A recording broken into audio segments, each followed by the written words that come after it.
Bharat news 44। नमस्कार। आज माझ्या जन्मदिवसाच्या निमित्ताने ज्या सिंधुदुर्गच्या जनतेने आम्हा राणे कुटुंबांना, भारतीय जनता पक्षाला नेहमीच मतदानारूपी आशीर्वाद दिलेला आहे, भरभरून दिलेला आहे, त्या आमच्या सिंधुदुर्ग जनतेला जिल्ह्याचा पालकमंत्री म्हणून मी आजच्या दिवशी काही द्यावं अशी भावना माझ्या मनामध्ये होती।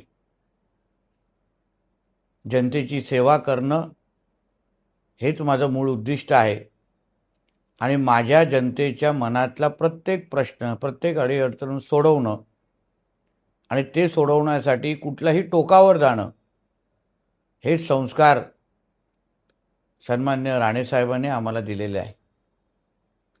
आज जो टोलचा महत्त्वाचा विषय, ओसरगावकडे येणारा जो टोल, त्या बाबतीमध्ये सिंधुदुर्गच्या जनतेमध्ये, व्यापारी वर्गामध्ये मोठा असंतोष होता की हा टोल आम्हाला लागणार का।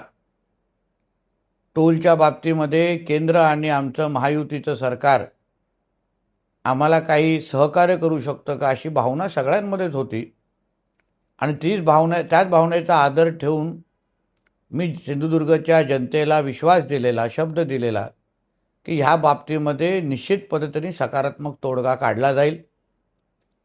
आणि म्हणून आजच्या दिवशी मी माझ्या जिल्ह्याच्या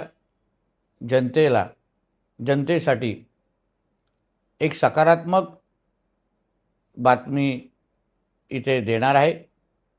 ओसरगावकडे जो काही टोल सुरू होतो आहे नॅशनल हायवेच्या माध्यमातून, त्या टोलकडे MH07 म्हणजे आपल्या जिल्हावासियांच्या ज्या MH07च्या ज्या गाड्या असतात त्यासाठी एक विशेष लेन त्या टोलमध्ये ठेवली जाणार आहे। ज्या जिल्हावासियांच्या MH7च्या नंबर प्लेटच्या गाड्या असतील त्या लेनमधून जाऊ शकतात, कुठलीही अडचण त्यांना होणार नाही। ज्यांच्या पिवळ्या नंबर प्लेट आहेत म्हणजे कमर्शियल नंबर प्लेटसाठी 50% सवलत संबंधित कंपनीने जाहीर केलेली आहे। आणि म्हणून मला विश्वास आहे आजच्या माझ्या जन्मदिवसाच्या निमित्ताने मी माझ्या सिंधुदुर्गच्या जनतेला काही देऊ शकलो, त्यांच्या मनाचं समाधान करू शकलो, ह्यापेक्षा मोठी भेट माझ्यासाठी असूच शकत नाही। आणि म्हणून ह्या निमित्ताने मला ह्या निर्णयासाठी ताकद देण्यासाठी मी राज्याचे मुख्यमंत्री आदरणीय देवेंद्र फडणवीसजी, खासदार सन्मान्य राणेसाहेब, माझे दोन्ही उपमुख्यमंत्री म्हणजे आदरणीय एकनाथ शिंदे साहेब आणि सुनीत्रा पवारताई, या सगळ्या जणांचं मनापासून आभार मानतो। प्रामुख्याने आमचे नितीन गडकरी साहेबांचे पण मी आभार मानेन की त्यांनी या पूर्ण नॅशनल हायवेच्या रोडच्या निमित्ताने जिल्हावासियांना जे काही सहकार्य केलं त्यासाठी त्यांचं मनापासून आभार मानतो।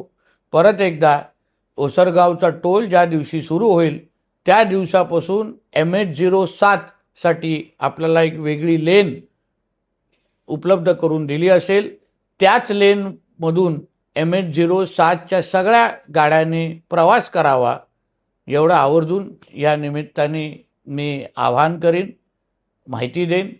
धन्यवाद। जय हिंद, जय महाराष्ट्र। अशाच नवनवीन अपडेटसाठी बघत रहा भारत न्यूज 44।